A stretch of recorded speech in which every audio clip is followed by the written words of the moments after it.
Captain, I hope Dr. Wells has not dragged you into one of his irrational schemes again. My diagnosis of his mental stability.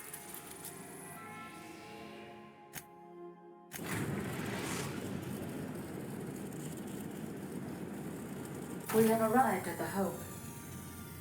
I need you to reroute power from our ship to the Hope's auxiliary generator.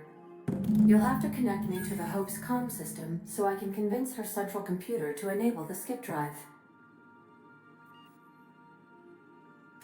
If your calculations are even slightly off, you could crash the entire colony ship into Terra too. Or the Sun. The Hope is the Groundbreaker's prettier, sleeker sister. She wandered off and got lost for 70 years, but just recently was found. Also, there are hundreds of thousands of frozen organic life forms hibernating in her hold.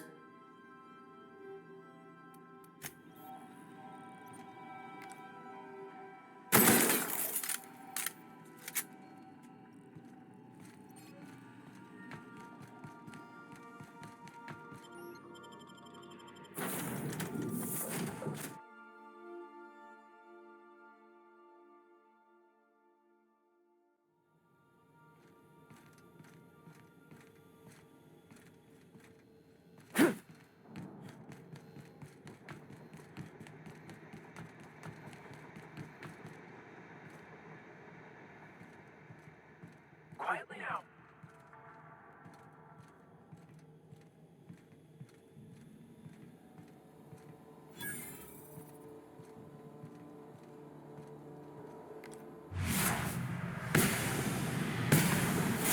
I would like to die first.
Power's up, Captain.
Nice.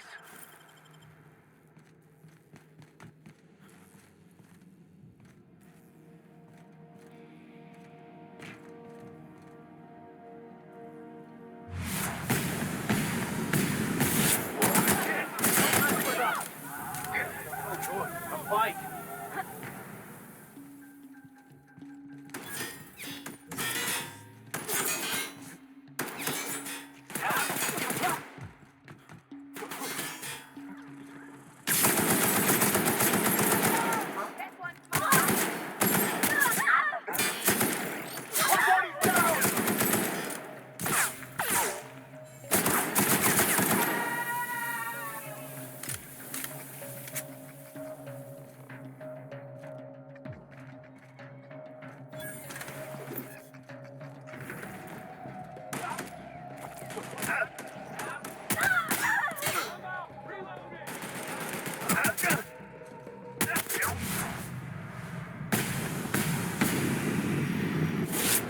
That's the last of them.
This must be unsettling for you, Captain.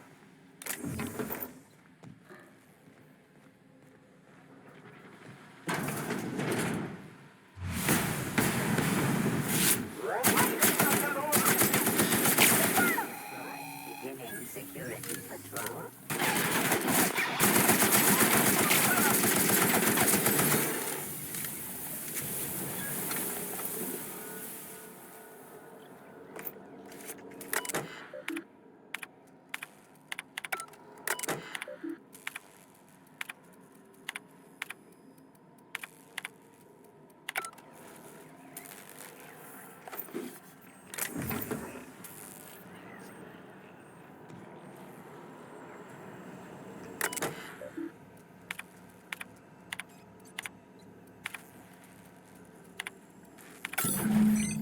Can you hear me, Captain? I have successfully integrated myself into the Hope's comm systems, and am attempting to establish contact with the Hope's more primitive processor now. Would you like me to play a mood-suitable music selection while you travel to the bridge? Oh, sorry. File not found.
I find myself glad to have no olfactory system.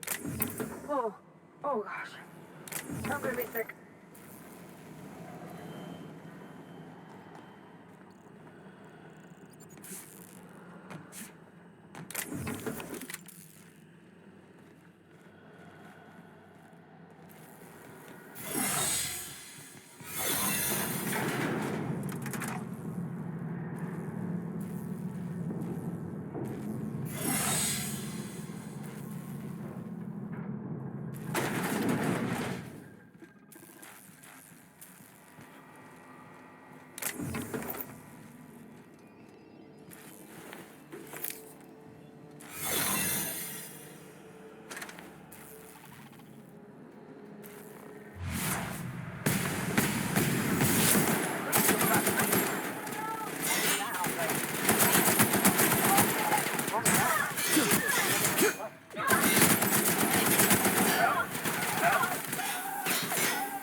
These were the private quarters of the Hope's former crew. Shall we hold a moment of silence for the dearly departed? No? That's odd, because my programming would indicate that when forced to confront the idea of self-death, organics prefer... Oh.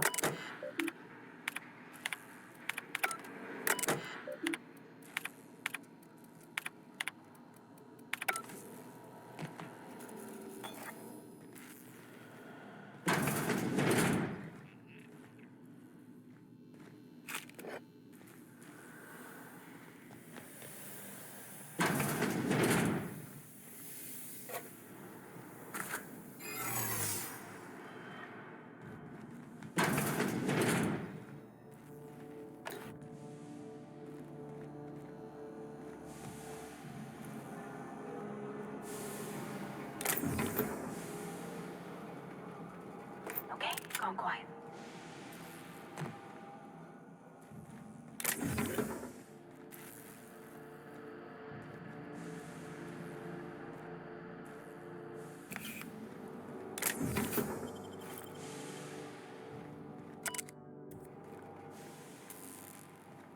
That's the Hope's computer up ahead.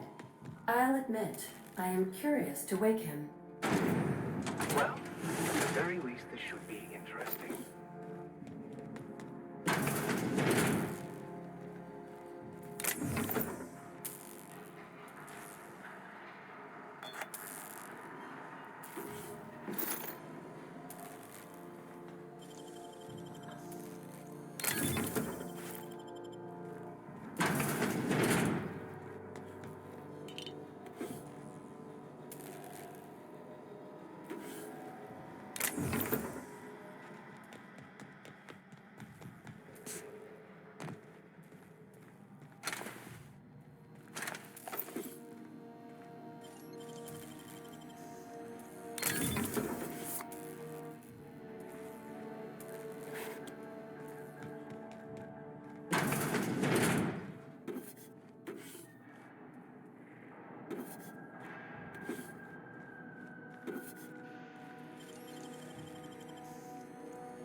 Greetings, Captain. I am speaking to you through the Hope's computer system. It's a rather cramped feeling, but it'll do.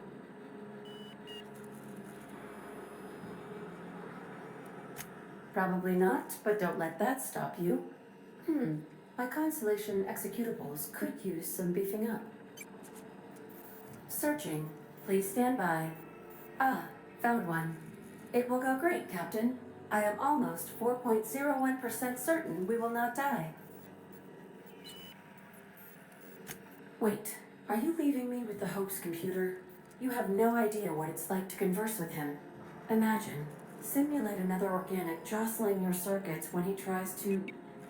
I'll be ready when you are, Captain.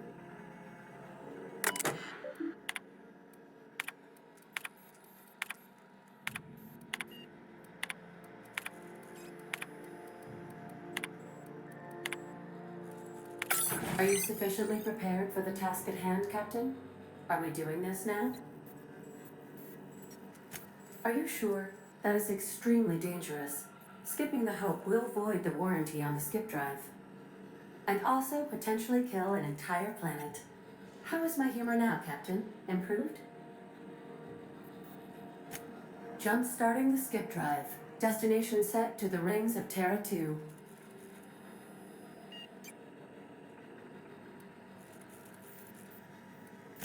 If we're meant to make it, we will.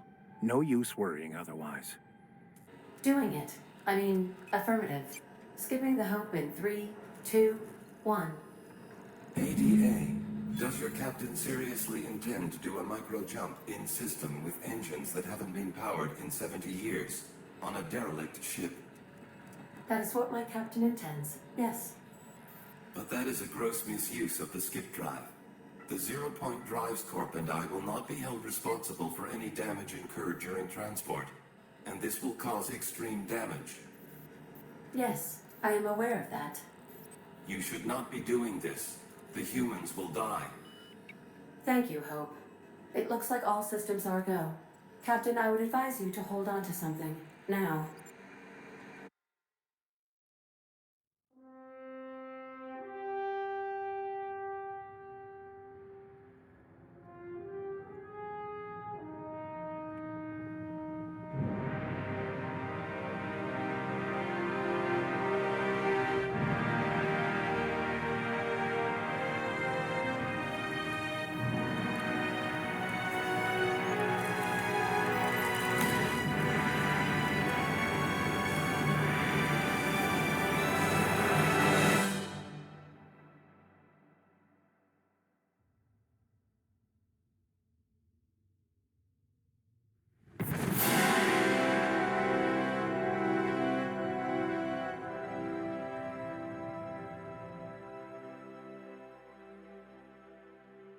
Oh, good. We are still alive and have successfully skipped into Terra 2's orbit. I reported as much to Phineas Wells, but he has not responded. Perhaps you should check in on him. We're alive! We made it!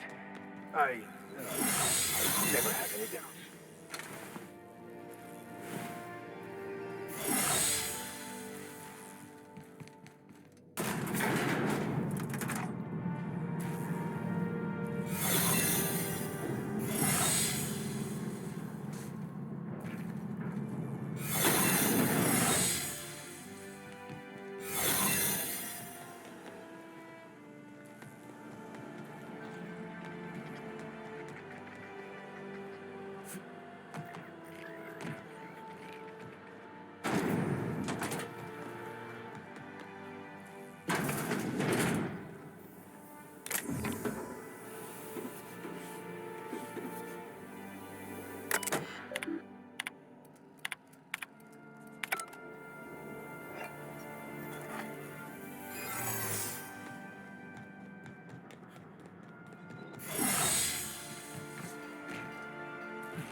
Captain, I am receiving... Captain, I shall now play the transmission I received from Dr. Wells. The board is here. They found me somehow. They're about to blast my door open. I can't stop them from getting me, and there isn't enough time to explain everything. But there's something very important you need to remember. The board, all their lackeys, they're all a bunch of swine. Do you hear me? They're fucking corporate swine. You fucking pigs! I'll take you all out with me! I'll never... It would seem the recording captured some rather dire events. I presume you'll want to dock at the orbital lab to check on your associate as soon as possible? How can I be of assistance? I'll be...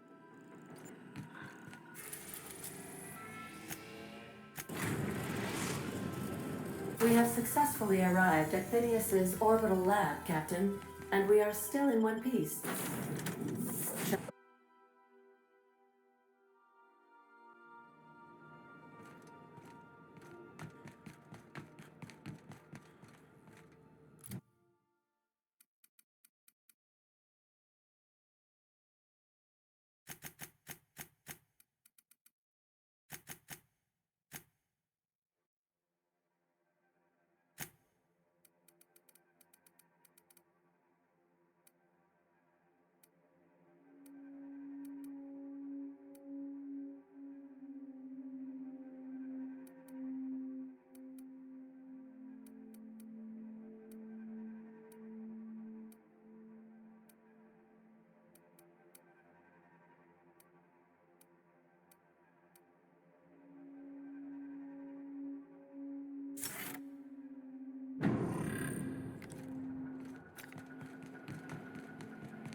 That's the last of them.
Captain, as it appears we may soon be embarking for a maximum security prison planet, I believe the crew would like to speak with you to, as you humans put it, air some concerns.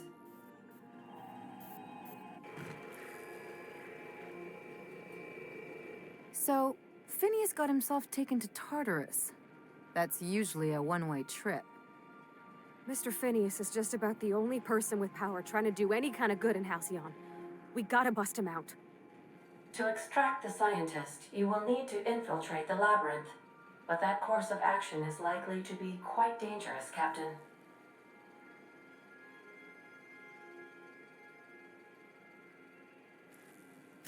I am programmed to warn you whenever you exhibit inclinations toward risky behavior. Breaking into Tartarus will not be easy. Getting in is the simple part. It's getting out again that's the trouble. Trust me, I know. Let's just do it. Kick down some doors, grab Doc Wells, and cut a path out. We don't need a plan. We got guns. If you really mean to do this, you should see to your final affairs and close out any unfinished business. Once you sneak into Tartarus, you may be there a while. Or permanently.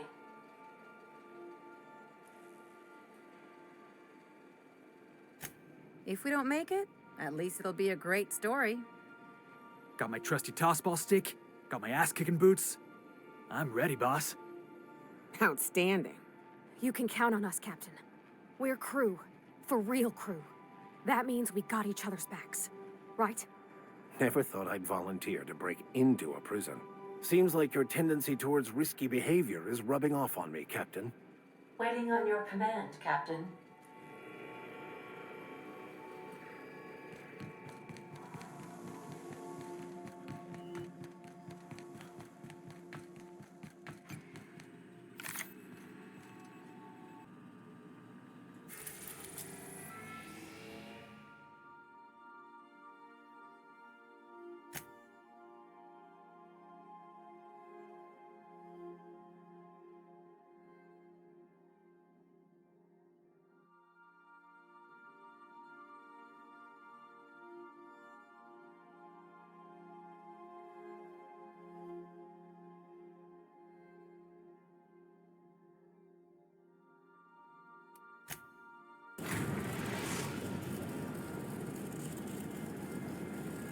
I am pleased to inform you that we have arrived at the labyrinth. Please be advised that the punishment for trespassing is execution. Please be advised that electrical storms on the surface of Tartarus make departure impossible at this time. Resident count is as follows: 3,071. Resident deaths, including but not limited to executions, are as follows: 1,684. Resident escapes are as follows: 0. The interior can be chilly. Take a scarf with you, Captain. I would also ask that you leave your captain's ID with me, in the event that you do not return. Understood. If you die or are incarcerated for life, I can generate a new ID for the next captain. I would prefer if you returned, though. Oh, speak of the devil. Captain, I am receiving a transmission from the prison's docking authority now. Attention, unauthorized spacecraft. This is a maximum security installation. Your presence here is an explicit violation of UDL corporate policy. You are hereby confined to your docking platform until a ticket detailing your crimes has been filed and notarized, at which point your vessel will be seized and you will be executed.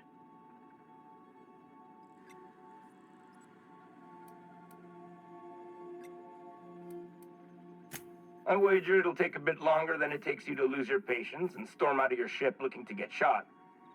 To be honest, that'd make my job a lot easier. You come out, we shoot you full of holes, and then everyone goes about their day worry-free. Except you. You'll be dead.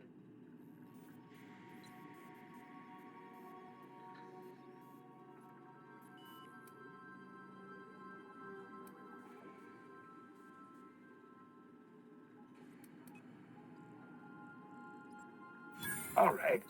I'm feeling generous. I'm transmitting the idea of a productive, law-abiding employee so you can see what one looks like before you die. Anyway, Tartarus Docking Authority signing up. Hang on. Another ship just pulled into your dock. Wait, is that from the Groundbreaker? What the? Pay no mind to that. Just have a pleasant day. Transmission terminated. Biometric ID received. Transferring data to external cartridge. How can I be of assistance? I request you do not wake me if I am sleeping upon your return.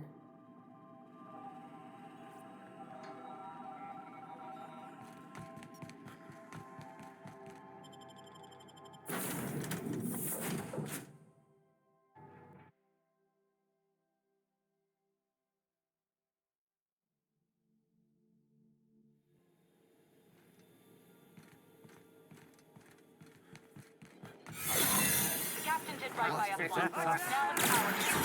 The board will never own Groundbreaker. Not while I breathe. Push on, Mardad.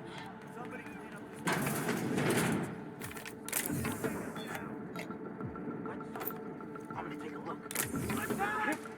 What was that?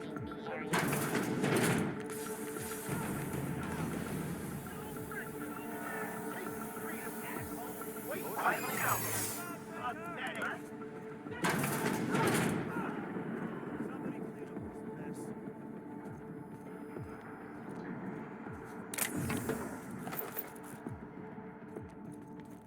You new here?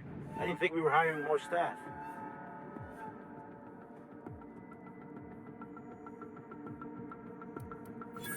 Oh, no. Don't tell anyone, please. Ooh, thank you.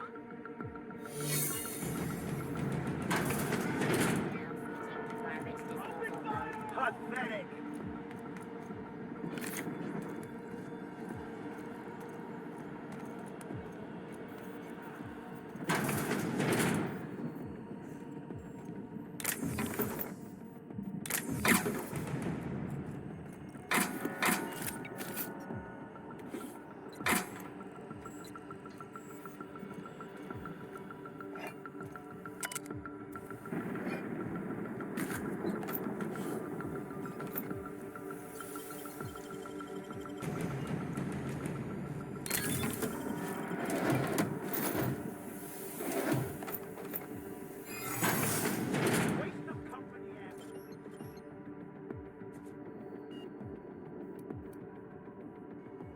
No, I meant your uniform. There's something about it. Yeah, I guess you're right.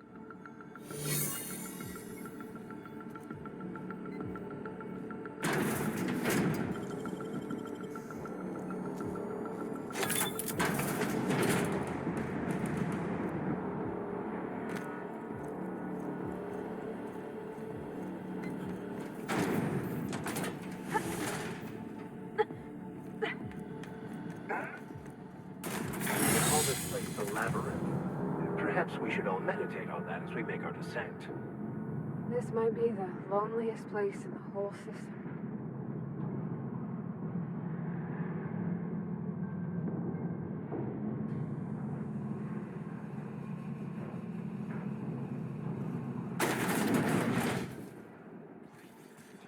I suppose it would be too late to back out now, huh? Fear not, Captain. I'll watch your back.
uniform maintenance will result in a citation.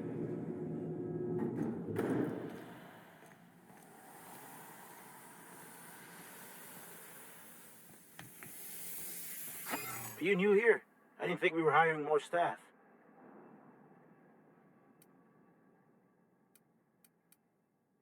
Oh, no. Don't tell anyone, please. Whew. Thank you.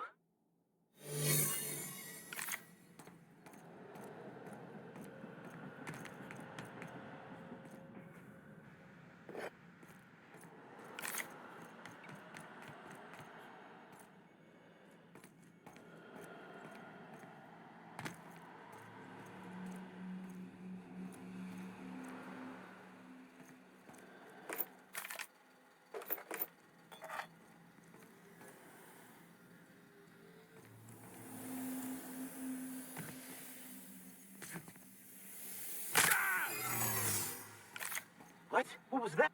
Hey! Hold it. Something about you doesn't look right.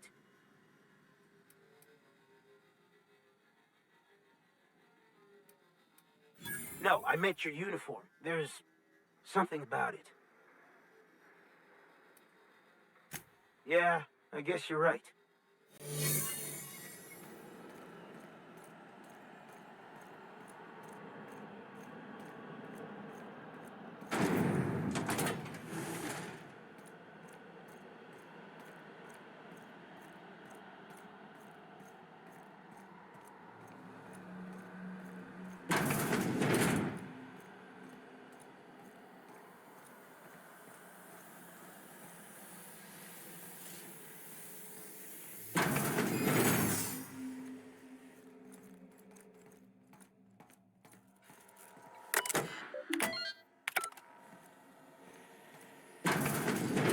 Well, look who it is. I'll be damned. I was prepping the studio for our announcement, and here you are as a bonus. I had heard you'd taken a mechanic under your wing. What's the matter, girl? Couldn't find actual employment? The captain's treated me right. Better than any of you bored folk ever have. I'm exactly where I want to be. And the convict. The vicar. You know, most people, once they're out of prison, don't seem keen on returning. Oh, I would go anywhere to see you fall, sir. When you go off and get yourself shot, try to avoid taking one to the face. I'll want it recognizable to show to my citizens. My word! You've correctly identified the most recognizable man in the colony. Remarkable. It's a wonder what Phineas saw in you. Then again, he's an insane person. Thankfully, he's our insane person now. A proper company man. Yes, he is an extraordinarily obstinate fellow, isn't he? Fine, he isn't working for us per se. Semantics, he'll come around. But that's between us. As far as my adoring citizens will know, we've turned a dangerous crackpot into a working-class man. It's a miracle.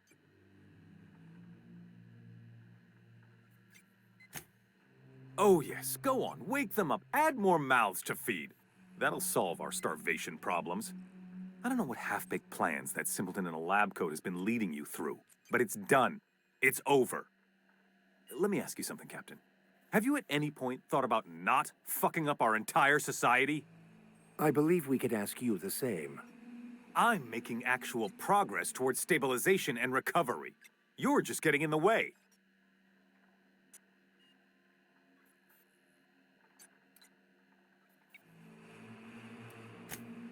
If I and my people can ride it out in luxury and happiness, yes, I would. I don't know if you've noticed, Captain, but Halcyon's pretty much a lost cause.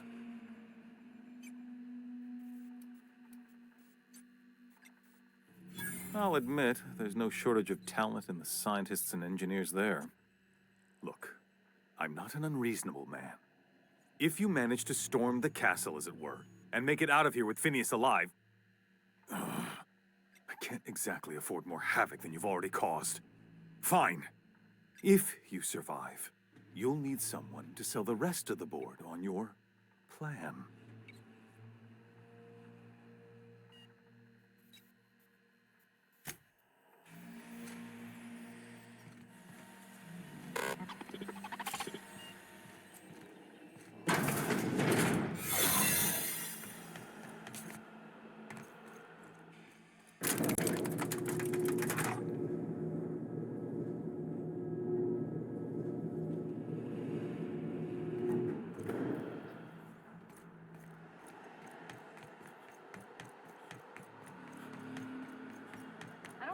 the fuss is about a blasted lab coat. A fugitive's a fugitive. Let it go.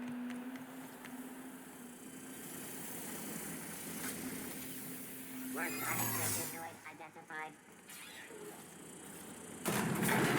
Everything in my life has been leading up to this point.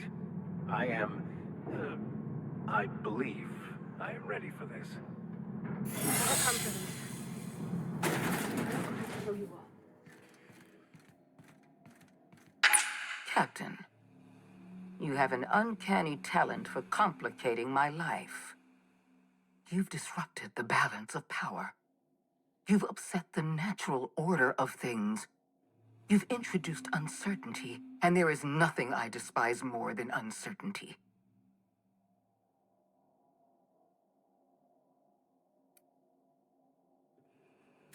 Do you imagine you're leading some grand revolutionary army?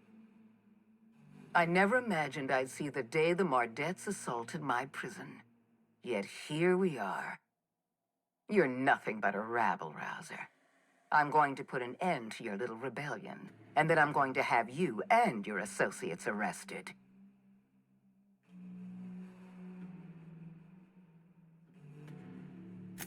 You make a nuanced and compelling argument. Here's my rebuttal. No. Dr. Wells is being held in my custody. His cooperation will prove invaluable, even if I have to beat it out of him. All that's left to do is put down this riot, arrest you, and then get on with the bloody business of saving this colony.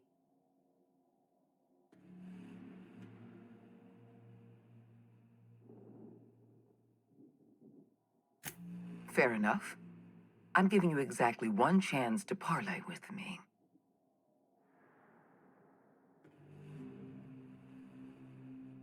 Yes, I'm quite aware of your brazen act of corporate vandalism. By the way, those test subjects you killed, they died in agony.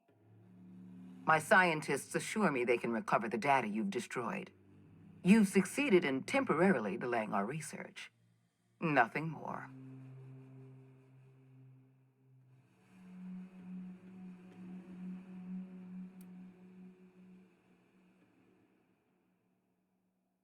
That isn't true. It can't be. You're trying to manipulate me. That experiment was absolutely essential to the program. My scientists assured me they were close to a breakthrough. They gave me their word.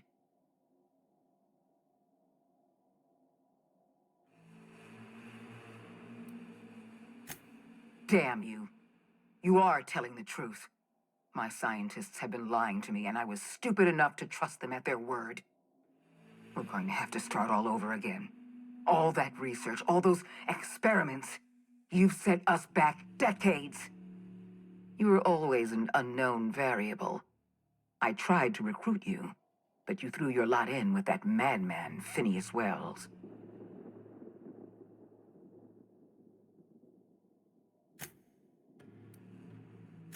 This prison is equipped with an automechanical warden.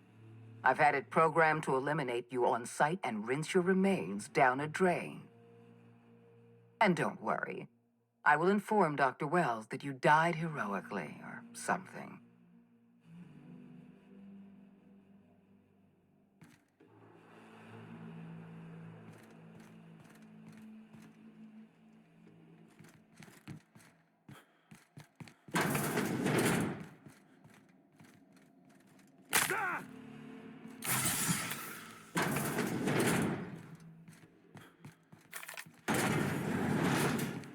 We've got a fight on our hands.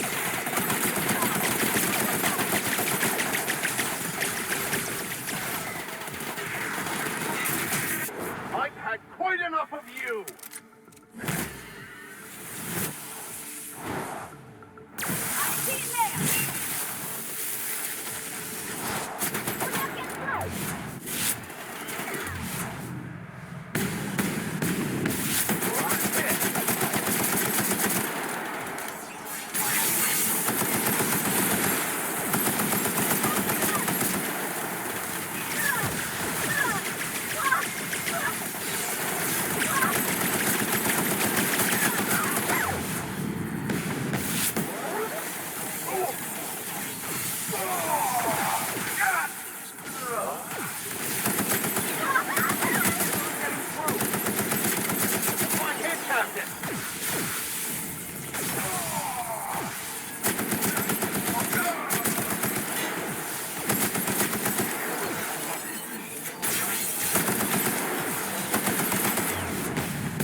Why won't you just die? I made it! Get me out of here!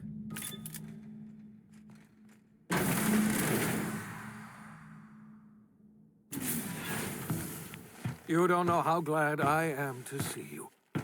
You did the right thing. Akande was a monster. Her death was much deserved, and long overdue. And you lunatic, you broke into the board's own fortress just to rescue one doddering old man. You are absolutely out of your mind, and I can't begin to thank you enough.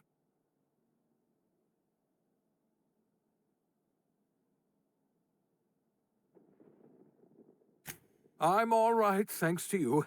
Akande wanted my cooperation. I'm quite sure she would have beaten it out of me if you hadn't arrived.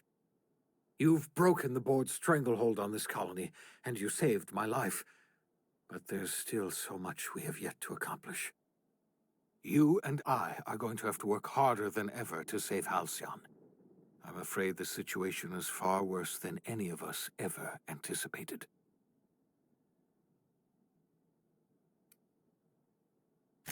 I would like nothing more than to celebrate this victory, but we have a serious problem on our hands.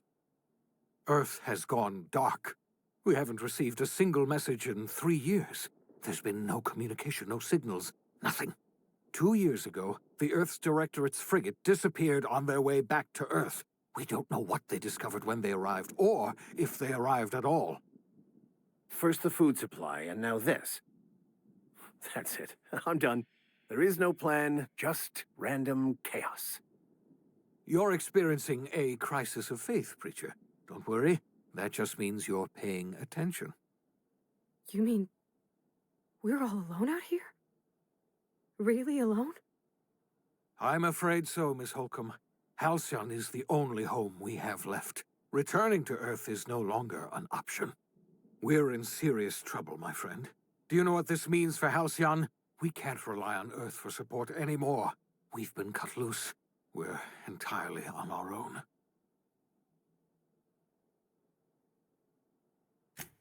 Yes, we do. You've done a marvelous thing. You've succeeded where anyone else would have failed, including me. We must begin the revival process immediately, starting with the Hope's brightest minds, and then we're going to fix this damn colony, one problem at a time. We're going to need a leader, and I can't imagine a better person for the job than you. What do you say, old friend? Will you help us?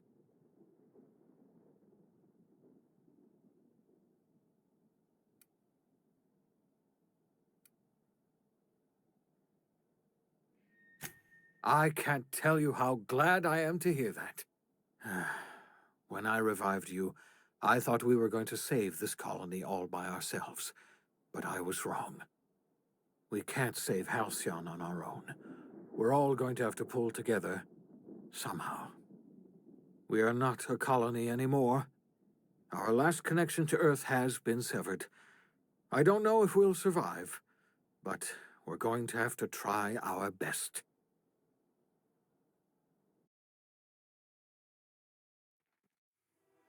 The OSI teaches that everything in the universe happens according to the grand plan. But the stranger that arrived in Halcyon was an unplanned variable. From the moment he landed in Emerald Vale, his actions altered the course of history. The events on Tartarus brought about the end of the board's authority. But the board's mistakes would haunt the colony for decades to come. The damage they left behind would require the work of a generation to repair. Dr. Phineas Wells began reviving a handful of the Hope's colonists. Engineers, scientists, technicians, and intellectuals.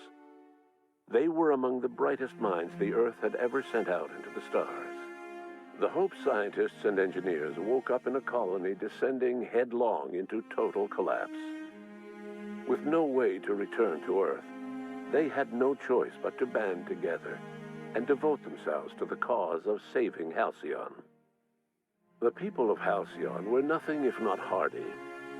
In the absence of the board's authority, many of the colony's settlements banded together with a single purpose in mind: survival. Life was especially hard in the years to come. Some towns dissolved by attrition and starvation, but most of them found a way to carry on. In the years to come, Halcyon was forced to reckon with its newfound freedom. The board was gone, and for better or worse, the colony was responsible for its own destiny. Left unchecked, the war on Monarch consumed both MSI and the Iconoclasts. And when the sulfur clouds settled, only stragglers from both factions remained. Some found their way to Sublight, some to Terra 2, and some lived their final years fighting for food in the wilderness. In the end, only the beasts remained. Consumed by paranoia, Lilia Hagen took Sublight Salvage in a controversial direction, openly accusing board officials of an extraterrestrial conspiracy. One day, an accident at the Groundbreaker's docking bay silenced her forever. Time would tell if her replacement could keep the Sublight family together. The collapse of Edgewater left its workers bereft of any purpose in life. Most of them made their way to Adelaide McDevitt's camp, hoping to ingratiate themselves into her favor. Adelaide accepted only a few to her community. The rest were turned away and likely died of starvation. Nevertheless, Adelaide's camp grew into a well-established town. Adelaide McDevitt refused to cooperate with the ongoing effort to save Halcyon from collapse. A sympathetic deserter stole a copy of her research and delivered it to the Hope's scientists. It is unclear how useful Adelaide's research was. An optimistic estimate suggests her work may have bought Halcyon another few years of survival. Adelaide would never know. She died that winter. Under the leadership of Junlei Tennyson, the Groundbreaker held firm against corporate influence. The ship's mechanical stability gave Junlei the time to educate a promising generation of engineers, schooled in her family's traditions. The future of the Groundbreaker looks promising. The rediscovery of the Hope and the abandonment of the lifetime employment program forced Byzantium to come to terms with some uncomfortable realities about the state of Halcyon. While Byzantines were reluctant to surrender the luxuries they'd grown accustomed to, the board's diminished authority gave them little choice in the matter. Nearly everyone had to learn to make do with less. Some even had to get jobs. It was a dark time indeed. Ellie savored her adventures on the Unreliable. Once they were done, she returned to life as usual, running missions of dubious legality, shunning respectable work, and living life to the fullest. She meant to reach out to her one-time captain, but she was always bad at keeping in touch. Life in Halcyon was sobering for Felix Millstone. The grand revolution he dreamed of never came. There was no great awakening for the colony, no celebrations in the streets. There was only the hard, desperate work of trying to repair a broken colony. Felix never had a head for numbers, but if there was labor to be done, he was there to help. Eventually, Felix realized that the work of a revolution was done with two hands. After all he'd seen and heard adventuring with you, the vicar Maximilian de Soto renounced his faith and joined the effort to rebuild the colony. Ironically, he finally found the joy that had eluded him over the course of his life, and realized that perhaps he was always meant to be just a simple laborer after all. He quickly dismissed the idea. Though Parvati eventually grew comfortable aboard the Unreliable, she never quite came out of her shell. She seemed to prefer the company of Ada to the crew, and she could often be found neck-deep in cables and grease, telling Ada funny stories from her childhood. While the colony fell into chaos, she found an island of relative peace with Ada, and they formed an unusual bond. She decided to remain aboard the Unreliable permanently as its chief and sole engineer. As hard as she tried to drink them away, Nyoka's memories eventually overcame her. Traveling with the crew served as a constant reminder of the family she'd lost, and so she eventually returned to Monarch to get back to what she found most comfortable: the deep end of a bottle and the far end of a trail. Few have seen her since, but travelers often swear they hear her and her machine gun in the night, screaming swears and spitting bullets. Before his untimely death, Captain Alex Hawthorne had plans to restore and modify, for combat purposes, a sanitation and maintenance automechanical that he'd found in a state of disrepair in Emerald Vale's scrapyard. That unit remains broken down and forgotten in the unreliable supply closet to this day. Minister Clark was released from house arrest, and his contact with you gave him a sense of renewed purpose and vigor. Once it became clear that no help would be coming from Earth, he threw his considerable efforts and talents into helping Halcyon manage the crisis before it. Chairman Rockwell served as the public face for the changes in Halcyon to come. Whenever you needed strings pulled or a voice to sell a policy change, Rockwell was only too happy to oblige. As for Dr. Phineas Wells, he spent his remaining years in his orbital lab. Though he was always haunted by the failures of his past, he was determined to make things right by building toward the future. Dr. Wells was able to revive many more scientists and engineers than he first expected, thanks to the additional batch of chemicals you stole from the Ministry. Wells never forgot about the human lives that were lost in acquiring these chemicals. The revival project was hard and painful work, but in the end, despite limited resources, over half the Hope's colonists were successfully revived. Even after Wells passed away, the Hope scientists and engineers worked night and day to pull Halcyon from the brink of collapse. Their efforts continue to this day, which may be reason enough for optimism. Dr. Wells laid the groundwork for the project to save the colony, but he would never live to see the fruits of his labor. He passed away a few years later. His work was carried on by the scientists and engineers he revived. Life will never be the same in Halcyon. It is widely agreed that the colony has a chance of stabilizing within a generation, owing to the hard work and determination of the surviving colonists. Recovery is a distant goal, and the path is long and uncertain. But the people of Halcyon carry on, determined as ever.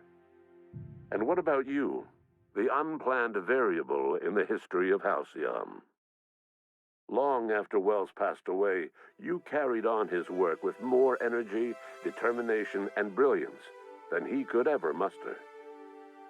The years that followed were hard, but Halcyon survived by the efforts of the Hope's most promising colonists, the greatest of which was you. No one knows what's happened to Earth, and no one knows what the future has in store for Halcyon. All we know for certain is this: the name of the Unreliable and that of its intrepid captain will remain the subject of countless stories for years to come.